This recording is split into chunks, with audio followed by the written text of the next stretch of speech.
Welcome back to the Intercourse Show. We are joining Donald Trump as he participates in a bilateral meeting in the White House. So let's go ahead and see how that's gone.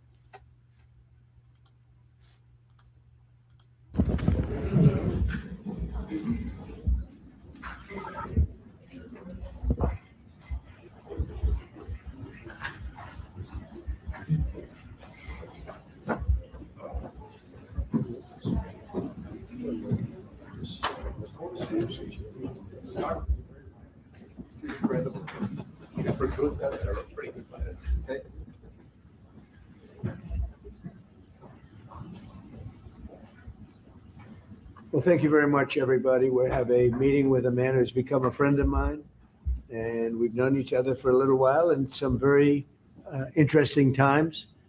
And we get along. Our countries get along very well. We have a great affinity for each other. And the chancellor has been very well received in Germany. He's a very successful man, became the chancellor of Germany, which is a big deal. And he's doing a very good job, in my opinion, a great job, very popular. And the relationship that we have in trade and everything else has been very strong. We've been able to do our deals, and it's been very strong. We'll obviously be talking a little bit about Iran today, and he's been helping us out. We've been very nice, actually. And that is coming along, as you see, very well. They have no Navy, it's been knocked out. They have no Air Force, it's been knocked out. They have no air detection, that's been knocked out. Their radar has been knocked out. And just about everything's been knocked out. So we'll see how we do, but we're doing very well. We have a great military, and they're doing a fantastic job. So we'll be talking about that. And we're talking about some very big trade deals. And those I know will work out too. So I just want to say it's a great honor to have you at the Oval Office. The beautiful Oval Office, beautiful White House. It's a special place, even from your standpoint. And you have some very special places too. And I look forward to being with you. Thank you very much. Thank you. Thank you, Mr. President, for having me here in this Oval Office for the third time now. Yeah. Really happy to have the opportunity to speak with you in these challenging times. We are on the same page in terms of getting this terrible regime in Tehran away. And we will talk about the day after, what will happen then if they are out. We have to talk about our trade agreement, which I would like to be in place as soon as possible. And we have to talk about Ukraine. There are too many bad guys in this world, actually, and this is an issue we have to talk about because we all want to see this war coming to an end as soon as possible. But Ukraine has to preserve its territory and their security interests, and well, we will talk about that. We will. Looking forward to that. Well, thank you for being here. Thank you for your hospitality. Thank you for letting me spending the night in your guest house. That's right. Very, very Good. comfortable place. You liked it, right? Absolutely. Yeah, great place. And a famous place. That's Yeah. good. Very famous. So many former presidents. That's right. Yeah. Very famous place. Any questions, please? Mr. President, did Israel force your hand to launch these strikes against Iran? Did Netanyahu pull the United States into this war? No, I might have forced their hand. You see, we were having negotiations with these lunatics, and it was my opinion that they were going to attack first. They were going to attack. If we didn't do it, they were going to attack first. I felt strongly about that. And we have great negotiators, great people that do this very successfully and have done it all their lives very successful. And based on the way the negotiation was going, I think they were going to attack first. And I didn't want that to happen. So if anything, I might have forced Israel's hand. But Israel was ready and we were ready. And we've had a very, very powerful impact because virtually everything they have has been knocked out now. Their missile count is going way down. Amazingly, they're hitting countries that were, let's call them neutral, right? They lived together for a long time.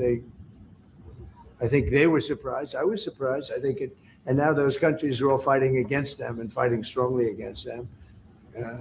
someday they'll write a story and they'll say why they did that. But they hit countries that had nothing to do with what's going on. They were sort of leaving everything alone. All of a sudden they had missiles shot in, which shows you the level of evil that we're dealing with. They'll hit people that were actually at least somewhat friendly, and they had no problems with it. Also hitting only civilian places, hotels and apartment buildings, and we're hitting them where it is much more appropriate. We're hitting them very hard. And the big scale hitting goes now. They no longer have air protection. They no longer have any detection facilities at all left. And so they're gonna be in for a lot of hurt. These are bad people. These are people that killed. I guess it's 35,000. It's coming out 35,000 over the last 3 weeks. Protesters, 35,000 violently killed. So these are bad people, and the leader of the pack is gone. And as you know, 49 people were taken out in the first hit, and I guess there was another hit today on the new leadership, and it looks like that was pretty substantial also. So they're getting hit very hard, and we'll see what happens. A lot of people are coming forward. A lot of the people you would least suspect want to quit. They want to have immunity. They're asking for immunity, and probably at some point they'll be dropping, as you would say, laying down their guns. We'll see what happens. In the meantime, we're just continuing to go forward. Our military is the number one in the world by far, and we are. Everything's big in my book.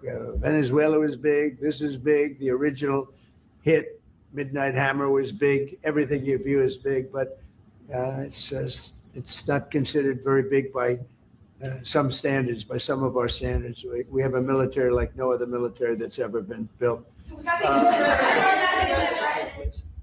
what's the worst case scenario that you have planned for in Iran? Well, I don't know if there's a worst case. We have them very much beaten militarily from the military standpoint. They're still lobbing some missiles. At some point, they wouldn't be able to do that because we're hitting all of their carriers. We're hitting all of their missile stock. You know, they built up all these missiles over the last few years. They had a lot of them. They've shot a lot of them, and we're knocking out a lot. I guess the worst case would be we do this, and then somebody takes over who's as bad as the previous person, right? That could happen. We don't want that to happen. That would probably be the worst. You go through this, and then in 5 years, you realize you put somebody in who was no better. So we'd like to see somebody in there that's going to bring it back for the people. And we'll see what happens with the people. You know, they have their chance. And we've said, don't do it yet. If you're going to go out and protest, don't do it yet. It's very dangerous out there. A lot of bombs are being dropped. But I would say that would be about the worst. Do you have someone in mind right now? Because you said all the people you did have in mind have been taken out. What do you think? Well, most of the people we had in mind are dead. So, you know, we had some in mind from that group that is dead. And now we have another group. They may be dead also, based on reports.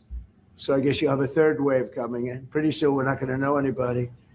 But we have, Venezuela was so incredible because we did the attack and we kept government totally intact. And we have Delcy, who's been very good. We have the whole chain of command, and they've been, you know, the relationship's been great. We've taken out 100 million barrels of oil already. And a big part of that goes to them and a big part goes to us. And it's been great. We paid for the war many times over, and we're going to be running the oil. And Venezuela is going to make more money than they ever made, and that's great for the people. The relationship has been great. It's been seamless. Nobody's actually ever seen anything like it. If you look at Iraq, where very stupidly everybody was fired, the generals were fired, the military was fired, the police were fired, the fire departments were fired, and all of the government workers were fired. So after, you know, people would call, they had no idea. And by the way, ISIS was formed. That's where ISIS came from, all of the fired people. We don't believe in that. So we'll see what happens. But first, we have to finish off the military. What do you think? Crown Prince Reza Pahlavi, is he an option at all in your mind? I guess he is. Some people like him, and we haven't been thinking about too much about that. It would seem to me that somebody from within maybe would be more appropriate. I've said that. He looks like a very nice person, but it would seem to me that somebody that's there, that's currently popular, if there's such a person. But we have people like that. We have people that were more moderate. These were radical lunatics, and you know what they get? They get nothing. All they do is kill people. Mr. President, what exactly was the imminent threat, Mr. President? Not your turn. What exactly- Not your turn, please. Mr. President, are you going to take the heat off the Europeans to potentially help you? Mark Rutte called on the allies to also help you. What does that mean? Well, you have to ask Mark Rutte. He said not as part of NATO, but to be helpful to you in this. Well, some of the European nations have been helpful and some haven't. And I'm, very surprised. Germany's been great. He's been terrific. Others have been very good, terrific. I think that the head of NATO, Mark, is fantastic. Okay, Mark Rutte. I think he's fantastic. But some of the European, like Spain, has been terrible. In fact, I told Scott to cut off all dealings with Spain. Spain, first of all, it started when every European nation, at my request, paid 5%, which they should be doing. And everybody was enthusiastic about it. Germany, everybody. And Spain didn't do it. And now Spain actually said that we can't use their bases. And that's all right. We could use their base if we want. We could just fly in and use it. Nobody's going to tell us not to use it. But we don't have to. But they were unfriendly. And so I told him, we don't want to. Spain has absolutely nothing that we need other than great people. They have great people, but they don't have great leadership. And as you know, they were the only country that in NATO would not agree to go up to 5%. I don't think they agreed to go up to anything. They wanted to keep it at 2%, and they don't pay the 2%. So we're going to cut off all trade with Spain. We don't want anything to do with Spain. And I'm not, by the way, I'm not happy with the UK either. That island that you read about, the lease, okay, he made it for whatever reason, he made a lease of the island. Somebody came and took it away from him. And it's taken 3-4 days for us to work out where we can land there. It would have been much more convenient landing there as opposed to flying many extra hours. So we are very surprised. This is not Winston Churchill that we're dealing with. Mr. President, what's your expectations towards Germany? What can Germany do and what should Germany do to help you in this conflict? Well, I think they're doing it. I mean, they're letting us land in certain areas, and we appreciate it. And they're just making it comfortable. We're not asking them to put boots on the ground or anything. I mean, we're just they're a respected country. I have a very good relationship with the country. We have, in particular, now with this new leader. I think he's an excellent leader. I had my differences with Angela. I said, you're hurting your country with immigration and you're hurting your country with energy. And we have a man sitting on my right that is, I think, pretty much the opposite of her on energy and the opposite on immigration. And I think he's doing very well.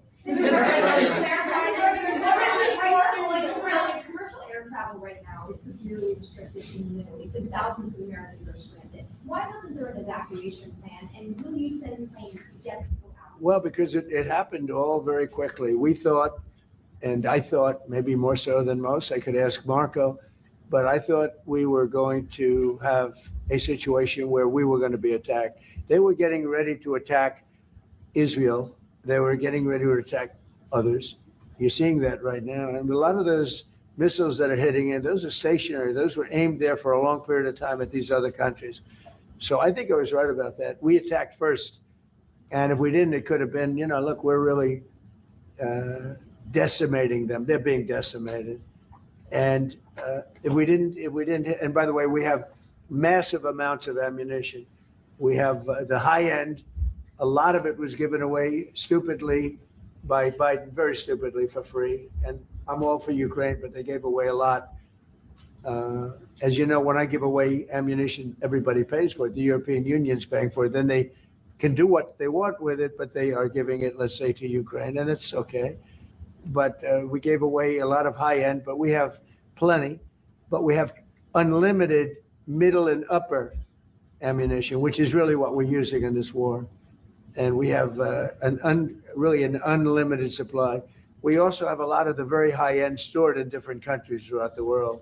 With this, we're literally storing it there, which is actually something that I insisted on in my first term. I rebuilt the military in my first term. The military is great.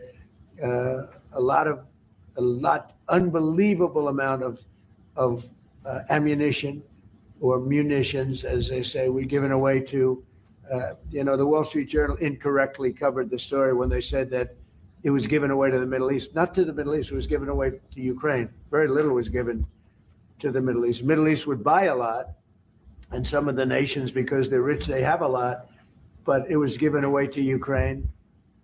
And it just should have been done. Look, it's a war that should have never happened. If I were president, that war would have never happened. But we have a tremendous amount of munitions, ammunition at the upper level, middle and upper level, all of which is really powerful stuff. Mr. President, a question to both of you. How worried are you that the rising prices for gas and oil are damaging the American economy and also with the Chancellor? Yeah, do you want me to go ahead? Yeah, sure. This is, of course, damaging our economies. This is true for the oil prices, and this is true for the gas prices as well. So that's the reason why we all hope that this war will come to an end as soon as possible. And we are hoping that the Israeli and the American army are doing the right things to bring this to an end and to have really a new government in place who is coming back to peace and freedom. Yeah, something had to be done. And it's been 47 years. They've been killing people all over the world for a long time. They were the kings and fathers of the roadside bomb. Soleimani, we killed him last term.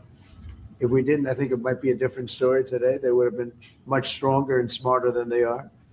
But they did the roadside bombs. 95% of the people lost their legs, arms, had their face wiped out, just wiped out. I've seen some young people that it's so sad to watch. And that was almost all, 95% comes from Iran and with Soleimani. Soleimani loved his favorite weapon. He loved the roadside bomb.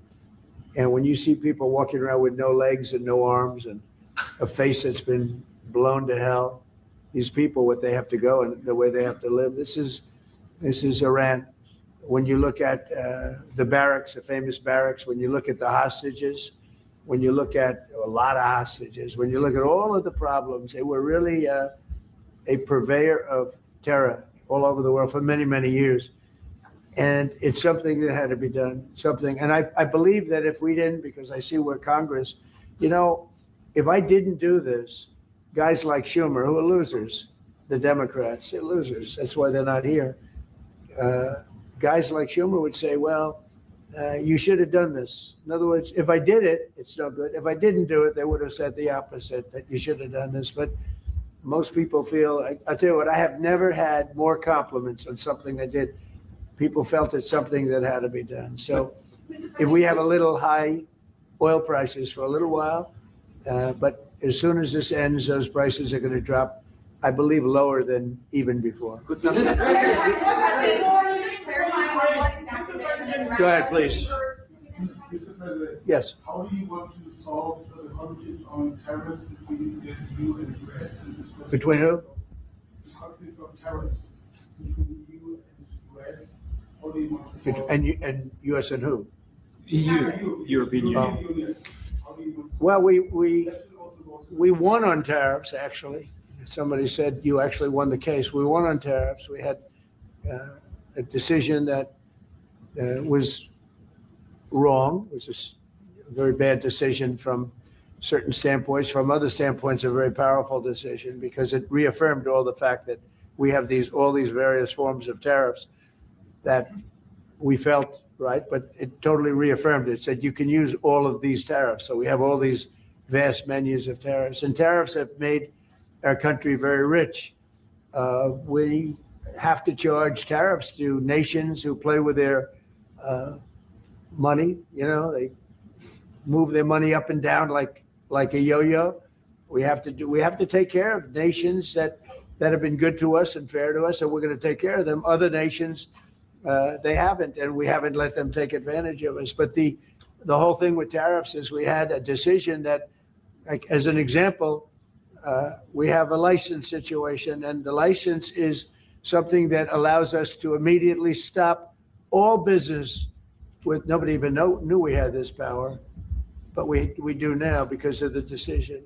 We have the right to stop all business having to do with a certain country. If a certain country is not treating us well, the president, without going to Congress, has the right to stop. Sort of interesting.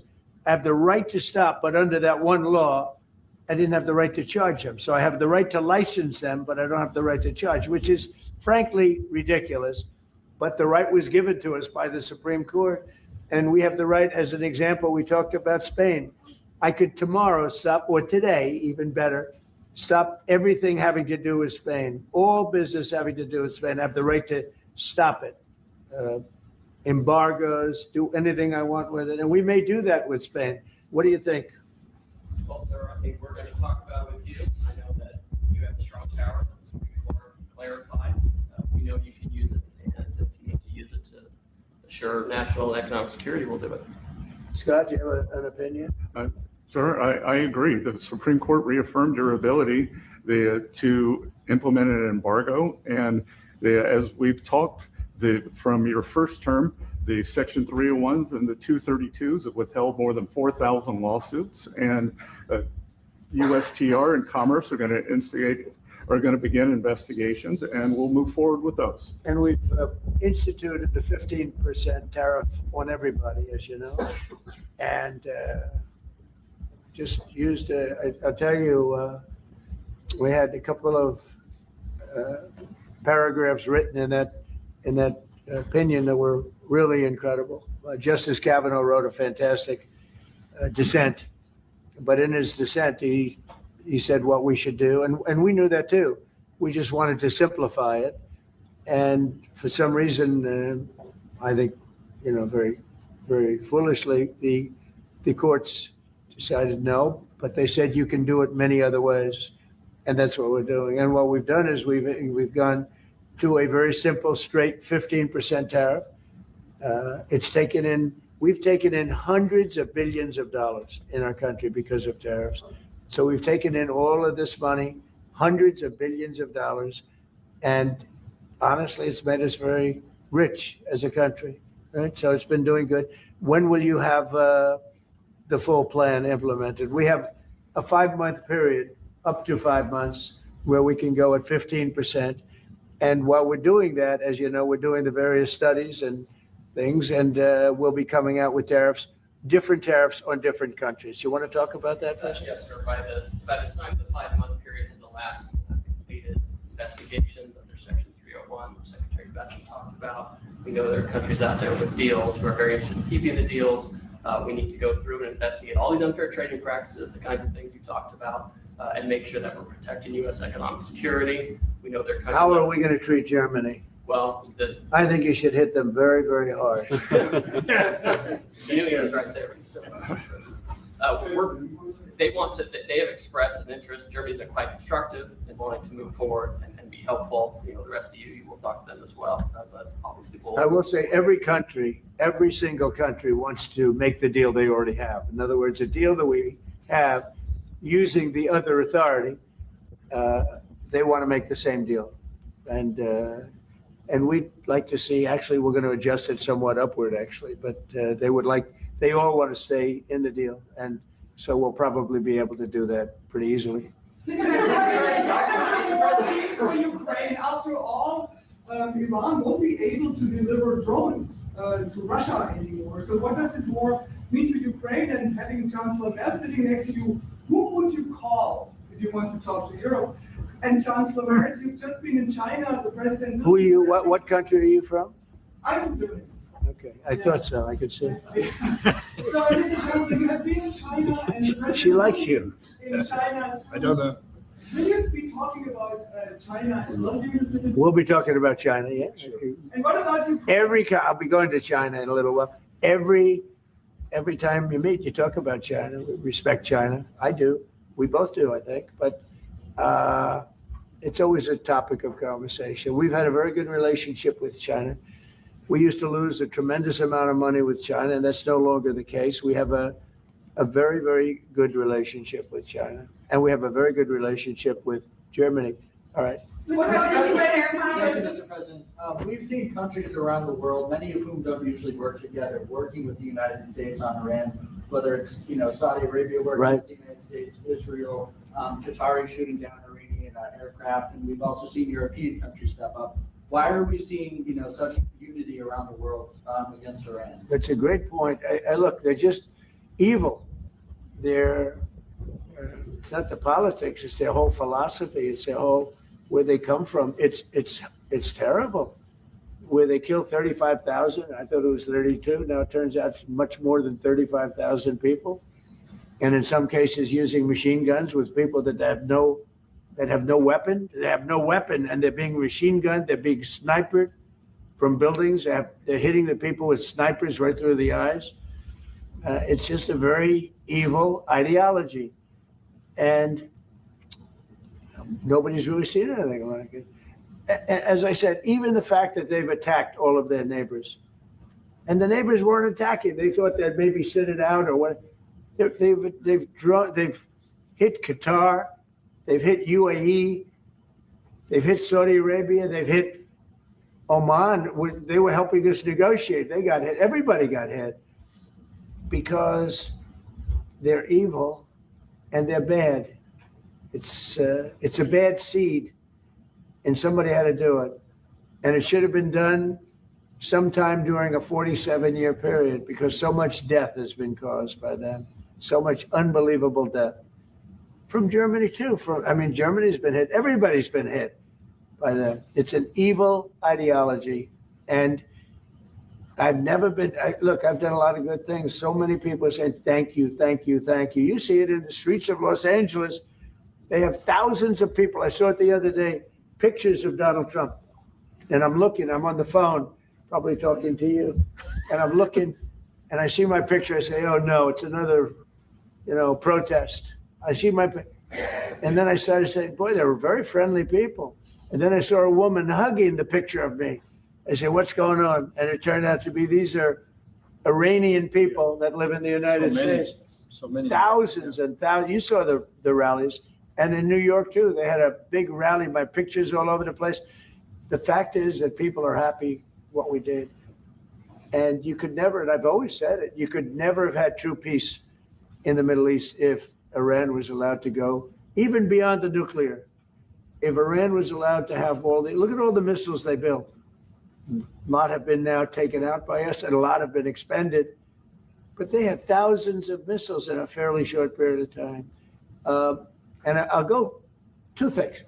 The attack that we did, known as Midnight Hammer, had we not done that, Iran would have had a very powerful nuclear weapon within 1 month. We did it. It was great timing, but, and you've been able to see that too. The other thing was Barack Hussein Obama made maybe the worst deal I've ever seen because he gave all power in the Middle East to Iran. He went the exact opposite way, and I terminated that. If I didn't terminate that deal, they would be sitting with a massive nuclear weapon 3 years ago, which would have been used already on Israel at least, and other countries also. And we wouldn't be talking about it right now. But if I didn't terminate the deal that Obama made, giving them everything, including plane loads of cash. Do you remember the airplane flew over there? It was a Boeing 757. There was two of them loaded. They took out all the seats. It was loaded with green cash. So much cash that it was in Virginia, Maryland, and Washington, D.C. They got all the cash from all the banks. They put it, and they flew it to Iran. I never knew a president had that power. I'm going to maybe try it sometime if it's okay. I think I'm going to do it. I'll fly it somewhere. Nobody's ever seen anything like it. 2 planes loaded from floor to ceiling big planes, Boeing 757s, taken over there and given cash. In addition to that, he was giving them billions of dollars, but worse, he was giving them the right to have the path to a nuclear weapon. And that deal expired. A lot of people said, oh, you terminated it. Well, it was going to be terminated anyway because it expired. It gave them the right to have top of the line nuclear weapon. If they had, because they're crazy. Just like the people on my right during the State of the Union. I looked at them, I said, you're crazy? These people are crazy. And if they had a nuclear weapon, they would have used it. All right, how about one or two more? Mr. President. Go ahead, please. Chancellor Merz, you just heard that the president is thinking about punishing Spain. What are your thoughts spontaneously on this, and what can you do to, Well, the answer on that is quite simple. We are trying to convince Spain to catch up with the 3% or 3.5%, which we agree on in NATO. And as the president said, it's correct. Spain is the only one who is not willing to accept that. And we are trying to convince them that this is a part of our common security, that we all have to comply with this numbers. And this is 3.5 for military and another 1.5 for our military infrastructure. So Spain has to comply with that. Spain has been very, very uncooperative. And so has UK. Now, the second one is shocking, but this is not the age of Churchill. I will say the UK has been very, very uncooperative with that stupid island that they have, that they gave away and took a 100-year lease, having to do with perhaps indigenous people claiming the island that never even saw the island before. What's that all about?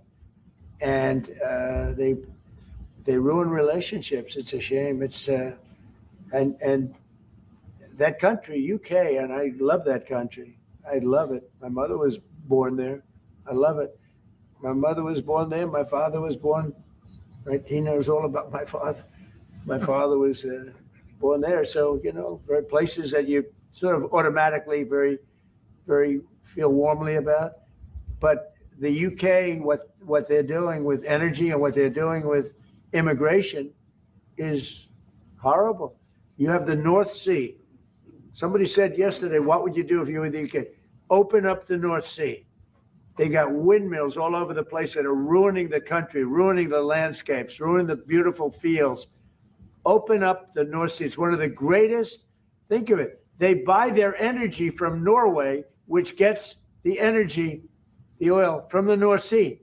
So Norway drills in the North Sea and sells it to UK. And UK has a better part of the North Sea. Open up that. And number two, illegal immigration. They got to solve that problem. And I must say, that's not only UK, that's other parts of the European Union that have the same problem. Immigration and energy. The energy is through the roof, the highest in the world. And the immigration was, look, you have places where in the UK, you have a terrible mayor of London, terrible. He's an incompetent guy. But you have Sharia courts. You don't have Sharia courts. You don't want Sharia courts. You have Sharia courts adjudicating law. So it's very simple. Immigration, very importantly, immigration and energy. And you bring it back. Otherwise, you're not going to bring it back. Okay. One more. Go ahead.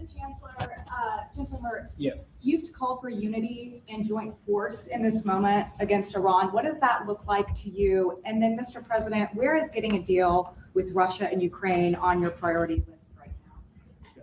So we, as I said, in Germany, the last 2 days, we are supporting the United States and Israel to get rid of this terrible terrorist regime. And we are looking forward to a day after, and we have to talk about the strategy. What is following after this regime is away, and we have to strategize on this entire region. And we are having a high interest in common approach and common work and what we can do. And this is important not just for the Americans. This is extremely important for Europe and extremely important for Israel and their security. So we are really looking forward to find ways how to deal about the day after. And as far as Russia, Ukraine, where is it on my priority list? Very high. We thought that, I thought it was going to be one of the easier ones. I've settled 8 wars, and actually maybe one more than that. But minimum 8 wars, big ones, potential India, Pakistan, big wars, very important, big ones. I thought this was going to be much easier than it is. There's tremendous hatred between President Putin and President Zelensky, tremendous hatred. I've seen a lot of hatred in my life, but I think this is about top scale. I believe it's going to happen. Sometimes I blame one, sometimes I blame the other. I think it's going to happen, but it's high on my list.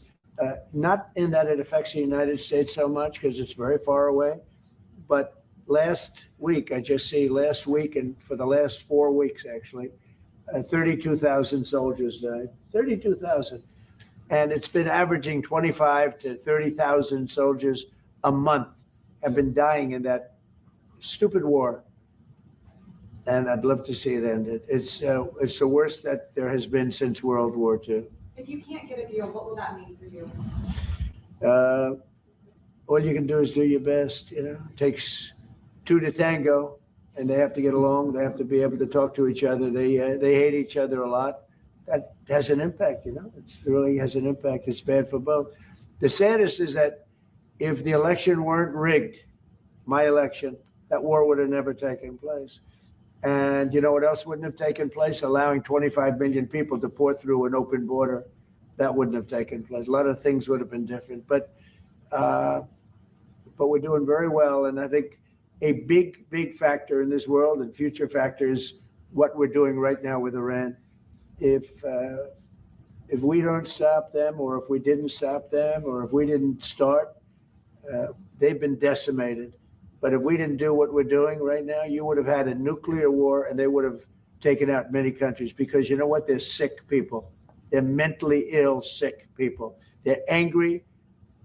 They're crazy. They're sick. Thank you very much. Thank you very much, everybody. Thank you. Thank you very much.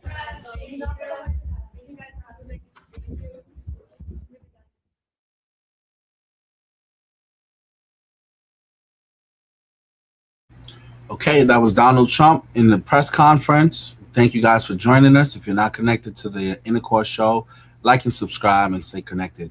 All right, signing out.